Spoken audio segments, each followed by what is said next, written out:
Hello friends, my amazing boyfriend 2 के part 4 में आपका स्वागत है। तो जिंगजे और लिंगचियाओ दोनों ही अपने होने वाले बच्चे को खोने के बाद काफी दुखी रहते हैं और बाइलू भी वहाँ से मूव हो जाती है क्योंकि अब वहाँ पर उसके रहने का कोई मतलब नहीं था। तो कुछ दिनों तक दुखी रहने के बाद लिंगचियाओ और जिंगजे धीरे धीरे अपने दुख से बाहर निकलते हैं और एक बार फिर से अपनी नॉर्मल लाइफ की शुरुआत करते हैं। तो बच्चे के बारे में सैड न्यूज सुनने के बाद यूनजेन फाइनली वापस आता है जिंगजे से मिलने के लिए और जिंगजे उसके ऊपर गुस्सा होती है कि वो ऐसे ही अचानक गायब हो गया था। क्या उसे अंदाजा भी है कि मिसियाओ हर रोज उसका उसी जगह इंतजार करती है जहां उसने उसके साथ डेट पे जाने के लिए प्रॉमिस किया था। फिर आगे ऑफिसर यानजी जिंगजे, लिंगचियाओ और असिस्टेंट फेंग से मिलने आता है और वो उनसे एक बार फिर से पूछताछ करता है। एक्चुअली यानजी एक स्मार्ट कॉप होता है, इसीलिए वो सारी बातें गेस कर चुका रहता है, जिंजे की प्रेगनेंसी से लेकर बाइलू की इन्वॉल्वमेंट तक। उसे ये भी समझ में आ चुका रहता है कि सुपर ह्यूमन का एक ग्रुप है जिसमें सभी म्यूटेंट्स हैं और जो सारे मर्डर हो रहे हैं उसका जो किलर है वो उसी से रिलेटेड है। तो लिंगचियाओ, जिंगजे और असिस्टेंट फेंग इन सारी बातों से इनकार करते हैं और अनजान बनते हैं। उधर दिखाया जाता है कि बाइलू अभी भी प्रेग्नेंट है, यानी कि जिंगजे के बच्चे को कुछ नहीं हुआ है। ये सारा प्लान था जिंगजे के अंकल यानी कि एस ग्रुप के लीडर यूबाई का। अकॉर्डिंग टू यूबाई ये बच्चा उन जैसे सुपर ह्यूमंस का फ्यूचर है और उसे ऐसा लगता है कि उस बच्चे की परवरिश एस ग्रुप में होनी चाहिए क्योंकि उनके जैसे सुपर ह्यूमन के भविष्य के लिए यही बेहतर है। हालांकि बाइलू इस वजह से काफी गिल्ट में रहती है कि उसने जिंगजे से उसके बच्चे को दूर कर दिया और झूठ बोला कि उनका बच्चा अब जिंदा नहीं रहा। लेकिन बाइलू फिलहाल अपने लीडर के खिलाफ नहीं जा सकती है, भले ही उसे कितना भी बुरा क्यों न लगे। तो आगे जिंगजे डेट पर जाती है लिंगचियाओ के साथ और वो एक बूढ़ी औरत का गेटअप की रहती है क्योंकि जिंगजे ये जानना चाहती है कि मैरिज के बाद जब वो बूढ़ी हो जाएगी और लिंगचियाओ यंग ही रहेगा, क्योंकि लिंगचियाओ की जवानी तो सदाबहार है, तब उनके बीच कैसी केमिस्ट्री रहेगी और क्या वो सब ठीक से रह पाएंगे कि नहीं, और इसीलिए वो अपना गेटअप बदल कर उसके साथ डेट पर जाती है।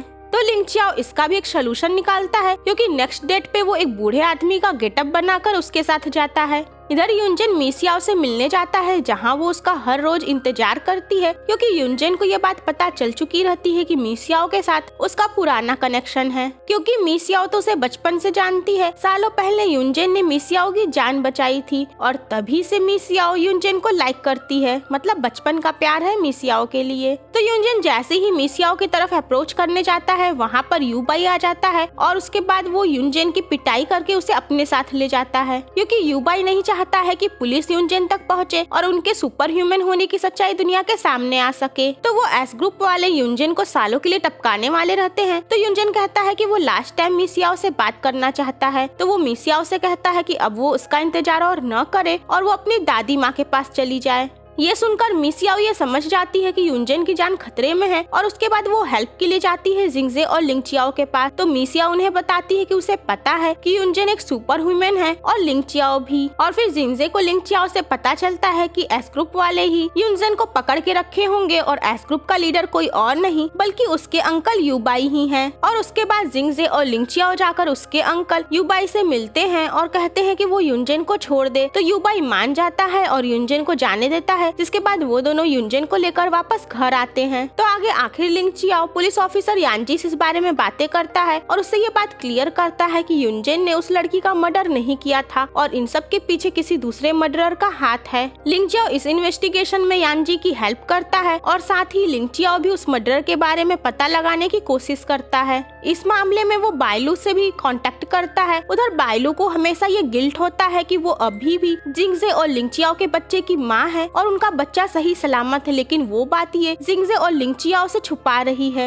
इधर जिंगजे, लिंगचियाओ, यूनजेन और मिसियाओ आपस में काफी खुश रहते हैं क्योंकि फाइनली इनके बीच की सारी प्रॉब्लम सॉर्ट आउट हो गई रहती है। तो आगे यूनजेन असिस्टेंट फेंग के साथ निकला रहता है बाहर और वहाँ पर वो रास्ते में बाइलू को प्रेग्नेंट हालत में ही देख लेता है और यूनजेन को ये बात पता चल जाती है कि जिंगजे का बेबी अभी भी जिंदा और सही सलामत है। यूनजेन को एट फर्स्ट ऐसा लगता है कि लिंगचियाओ ने एस ग्रुप के साथ मिलकर ये झूठ बोला है कि उनका बेबी अब नहीं रहा और इसी वजह से वो जाकर वहाँ पर झगड़ा करता है और इस तरीके से जिंगजे और लिंगचियाओ को भी ये बात पता चलती है कि उनका बेबी जिंदा है। फिर आगे जिंजे को ये भी याद आता है कि जब वो अपने ग्रैंडपा के यहाँ गई थी तो उसने अपने अंकल और ग्रैंडपा के बीच में किसी बेबी के बारे में बातें करते हुए सुनी थी, और उसके बाद वो समझ जाती है कि उसके ग्रैंडपा भी इस मामले में मिले हुए हैं और उन्हें भी पता था कि उसका बेबी जिंदा है। जिसके बाद जिंजे जाकर अपने ग्रैंडपा से मिलती है और कहती है कि वो यूबाई से कहें कि वो उनका बेबी वापस लौटा दे, यानी कि बाइलू को उनके पास भेज दे।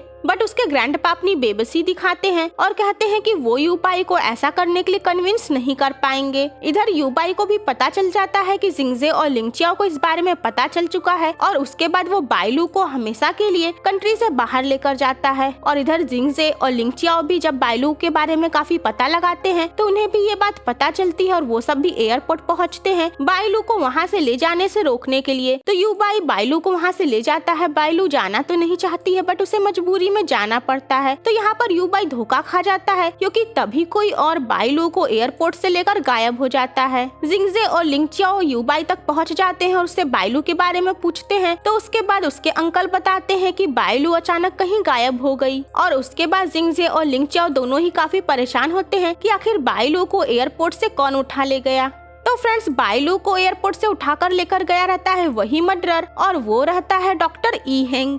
डॉक्टर ई हेंग बाइलू से बताता है कि एक्चुअली वो सारा मर्डर वो अपने एक्सपेरिमेंट के लिए कर रहा था, क्योंकि डॉक्टर ई हेंग को भी सुपर पावर्स चाहिए जैसा कि लिंगचियाओ, यूबाई या फिर युनजेन के अंदर है। क्योंकि भले ही वो इमोर्टल है और वो मरेगा नहीं, बट उसके पास दौड़ने, भागने और फाइटिंग करने वाली स्किल्स है नहीं जैसा कि लिंगचियाओ के पास है, और इसीलिए वो चाहता है कि उसके अंदर वैसी ही सुपर पावर्स आ जाए। बाइलू ये सब सुनकर शॉक्ड होती है और कहती है कि डॉक्टर ई हेंग ने अपने सुपर पावर्स के लालच में इतने लोगों का मर्डर कर दिया और ये कितना गलत है। लेकिन डॉक्टर ई हेंग के अंदर तो जुनून सवार रहता है कि उसे भी सुपर पावर्स चाहिए। तो आगे डॉक्टर ई हेंग जाकर यूबाई से मिलता है और उसे बताता है कि बाइलू उसके कब्जे में है। वो बताता है कि वही सारे एक्सपेरिमेंट कर रहा था और कहता है कि अगर उसे बाइलू और वो बच्चा सही सलामत चाहिए तो वो बदले में उसे लिंगचियाओ ला कर दे। एक्चुअली में डॉक्टर ई हेंग लिंगचियाओ का रोब्रोस्पाइनल यूज करके उसकी सुपर पावर्स को अपने अंदर लेना चाहता है। तो यूबाई उसकी डील एक्सेप्ट कर लेते हैं और कहते हैं कि ठीक है, वो उसे लिंगचियाओ ला कर देंगे।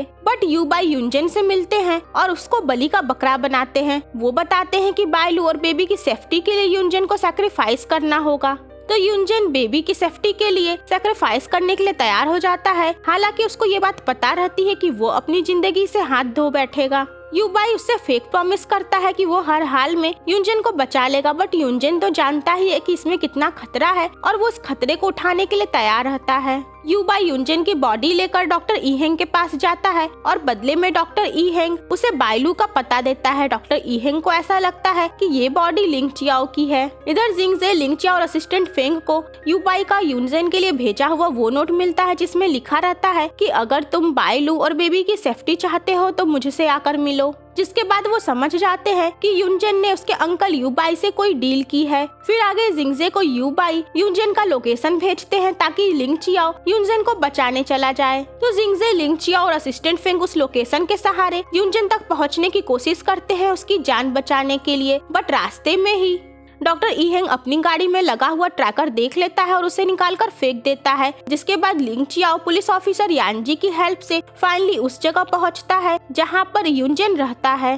बट वहां पर पहुंचने में उन्हें काफी देर हो चुकी रहती है क्योंकि पहले ही वो एक्सपेरिमेंट हो चुका रहता है। डॉक्टर ई हेंग वहां से लापता रहता है और वहां पर उन्हें खून ही खून मिलता है और साथ में युनजेन की बॉडी भी। तो लिंगचियाओ समझ जाता है कि युनजेन रेस्ट इन पीस हो गया है और वो सभी युनजेन के डेथ पे काफी दुखी होते हैं और रोते हैं। आगे यानजी जिंगजे से कहता है कि उन्हें युनजेन की बॉडी को दफना देना चाहिए, बट जिंगजे तैयार नहीं होती है और कहती है कि नहीं, वो युनजेन की बॉडी को वैसे ही सही सलामत रखेगी। इधर यूबाई भी बाइलू तक पहुंच गया रहता है और एक बार फिर से वो बाइलू को अपने पास रख लेता है। तो सभी को युनजेन का लास्ट वीडियो मैसेज मिलता है और सभी उसके वीडियो मैसेज को देखकर इमोशनल होते हैं क्योंकि युनजेन ने सभी को गुड बाय किया था। तो लिंगचियाओ पुलिस ऑफिसर यानजी की हेल्प से डॉक्टर ई हेंग तक पहुंच जाता है। डॉक्टर ई हेंग की हालत इस एक्सपेरिमेंट के बाद काफी खराब रहती है। तो लिंग चियाओ डॉक्टर ईहेंग को काफी पीटता है और डॉक्टर ईहेंग कहता है कि बायलू को उसके पास ले आए, नहीं तो बायलू की जान चली जाएगी। जिसके बाद लिंग चियाओ यूबाई के पास जाता है, उसका रास्ता रोकता है ताकि वो बायलू को डॉक्टर ईहेंग के पास ले जा सके और डॉक्टर ईहेंग बायलू की जान बचा सके, लेकिन यूबाई उसे ऐसा करने नहीं देता है। यूबाई और लिंग चियाओ में सुपर फाइटिंग होती है, जिसमें यूबाई लिंग चियाओ को कुछ इंजेक्ट कर देता है, जिसके वजह से लिंग चियाओ की हार हो जाती है। तो लिंग चियाओ काफी डिप्रेस्ड होकर वापस घर आता है और उसे ऐसे अपसेट देखकर जिंगजे उसे खुश करने की कोशिश करती है, उसे फिर से मोटिवेट करने की कोशिश करती है। और आगे लिंग चियाओ फिर उसे मेन मैटर बताता है कि असल में उसे बायलू की चिंता है, क्योंकि डॉक्टर ईहेंग ने शायद बायलू को कुछ कर दिया है और इसीलिए बायलू की सेफ्टी के लिए उन्हें जल्द से जल्द बायलू को डॉक्टर ईहेंग तक ले जाना होगा। तो आगे जिंजे के डैड उसके घर आए रहते हैं, क्योंकि उन्हें ये गलत फहमी हो गई रहती है कि उन्हें कैंसर हो गया है और वो बहुत जल्द मरने वाले हैं। तो वो जिंजे के घर पे युनजेन की बॉडी देख लेते हैं और फिर उसे वो चुपके से उठा ले जाते हैं, क्योंकि उन्हें ऐसा लगता है कि जिंजे ने शायद इसका मर्डर कर दिया होगा और इसकी बॉडी को अपने घर में छुपाया हुआ है। तो आगे जिंजे और लिंग चियाओ को जब ये सारी बात पता चलती है तो वो सारी मिसअंडरस्टैंडिंग को क्लियर करते हैं और इस तरीके से जिंजे के पेरेंट्स को भी ये बात पता चल जाती है कि लिंग चियाओ कोई नॉर्मल इंसान नहीं है बल्कि एक म्यूटेंट है। तो इधर फाइनली बायलू ये डिसाइड करती है कि वो जिंजे और लिंग चियाओ को उसके बेबी से दूर नहीं कर सकती है और इसीलिए वो उनके पास वापस जाने का फैसला लेती है, बट वो रास्ते में ही बेहोश हो जाती है और फिर यूबाई बायलू को वापस जिंजे के घर लेकर आता है। तो जब बायलू होश में नहीं आती है या फिर कहे कि अपनी नींद से नहीं जागती है, उसके बाद लिंग चियाओ बायलू की सेफ्टी के लिए उसे डॉक्टर ईहेंग के पास ले जाता है। तो डॉक्टर ईहेंग कहता है कि ठीक है वो बायलू को ठीक कर देगा, बट वो वहाँ से लिंग चियाओ को चकमा देकर बायलू को लेकर निकल जाता है। तो डॉक्टर ईहेंग बायलू को एक पुराने हॉस्पिटल में लेकर जाता है, जहां उसकी पहली बार बायलू से मुलाकात हुई थी। तो डॉक्टर ईहेंग बायलू से बताता है कि इमोर्टल होने के बाद वो इसलिए सुपर पावर्स चाह रहा था क्योंकि वो ऐसा चाहता था कि बायलू भी उसे प्यार करने लगे जैसे कि वो बायलू से करता है। जिसपे बायलू कहती है कि वो किसी को लाइक उसके सुपर पावर्स की वजह से नहीं बल्कि उसके अच्छाइयों की वजह से करती है। और उसके बाद डॉक्टर ईहेंग को फाइनली रियलाइजेशन होता है कि उसने ये सब करके बायलू को पाया नहीं है बल्कि हमेशा के लिए खो दिया है। डॉक्टर ईहेंग को पछतावा होता है और उसके बाद वो उस हॉस्पिटल में आग लगाकर अपनी जान दे देता है और बायलू सही सलामत वहाँ से बाहर निकल आती है। तो जिंगजे और लिंग चियाओ दोनों ही बायलू को सही सलामत देखकर इमोशनल होते हैं। उसके बाद इस ड्रामा में 3 साल का लीप हो जाता है और हम देखते हैं कि जिंगजे और लिंग चियाओ का एक क्यूट सा बेटा है जो स्कूल जाता है। तो लिंग चियाओ पूरा घर संभालता है, वहीं जिंगजे अब अपने ग्रैंडपा के एंटरटेनमेंट कंपनी की प्रेसिडेंट बन चुकी रहती है। तो लिंग चियाओ जिंजे को बताता है उनके वेडिंग डेट के बारे में और कहता है कि अब उन्हें शादी कर लेनी चाहिए, बट जिंजे मना करती है। वो कहती है कि उसे अभी अपने करियर पे ध्यान देना है और वो शादी टालने की बात करती है। तो जिंजे को शादी करने के लिए लिंग चियाओ, उनका बेटा, जिंजे के पेरेंट्स सभी कहते हैं, बट जिंजे हमेशा मना करती है। और इस बीच में हमें लिंग चियाओ और जिंजे के कुछ फनी रोमांटिक सीन्स भी देखने के लिए मिल जाते हैं। तो जिंजे इस बारे में यानजी से बात करती है, तो यानजी कहता है कि एक्चुअली तुम अपने करियर की वजह से नहीं बल्कि तुम अंदर से डरी हुई हो, इसीलिए शादी को टाल रही हो। जिसके बाद फाइनली जिंजे अपने अंदर के डर को खत्म करती है और वो लिंग चियाओ से मैरिज करने के लिए तैयार हो जाती है। तो आगे बायलू यूबाई के साथ जिंजे के बेटे से मिलने आई रहती है और वो उसके साथ हैप्पी टाइम स्पेंड करती है। तो फ्रेंड्स, मैं आपको बता दूं, जिंजे के बेटे के पास भी उसके डैड की तरह ही सुपर पावर्स रहती हैं और वो काफी स्मार्ट रहता है। तो फ्रेंड्स, युनजेन की बॉडी अभी भी उसके घर ही रहती है और जिंजे उसका अच्छे से ख्याल रखती है। वो युनजेन के साथ ढेर सारे आइसक्रीम्स भी रखी रहती है, मतलब युनजेन आइसक्रीम्स के साथ लेटा रहता है। तो फ्रेंड्स, युनजेन के भी ठीक होने की उम्मीद रहती है कि वो जाग सकता है और मी सियाओ अभी भी उसका वेट करती है। तो बायलू युनजेन को जापान ले जाती है उसके ट्रीटमेंट के लिए। तो आगे फाइनली जिंजे और लिंग चियाओ की वेडिंग रहती है, उसके सभी फ्रेंड्स और फैमिली मेंबर वहाँ पर शामिल रहते हैं और युनजेन भी अब ठीक होकर जापान से वापस लौट चुका रहता है और वो मी सियाओ से डेट कर रहा था और उसका फियांसे भी बन चुका रहता है और मी सियाओ से उसकी मैरिज भी होने वाली रहती है। तो जिंजे और लिंग चियाओ दोनों अपनी वेडिंग से काफी खुश रहते हैं और उनके फ्रेंड्स वेडिंग रिचुअल्स में काफी मस्ती भी करते हैं। तो आगे फाइनली जिंजे और लिंग चियाओ की मैरिज होती है और सभी उनके लिए काफी खुश रहते हैं और उसके बाद फिर नाच गाना होता है। जिंजे बैठी रहती है और उसका एंटरटेनमेंट करते हैं इस ड्रामा के लगभग सारे मैन। तो जिंजे और वो सब नाच गाकर मस्ती करते हैं और यहीं पे इस ड्रामा की हैप्पी एंडिंग होती है। तो फ्रेंड्स, यहाँ पर ये ड्रामा समाप्त होता है एंड आई होप आपको ये वीडियो पसंद आया होगा। तो लाइक और कमेंट करना मत भूलिएगा और मिलते हैं एक नए ड्रामा के साथ। तब तक के लिए bye bye and take care.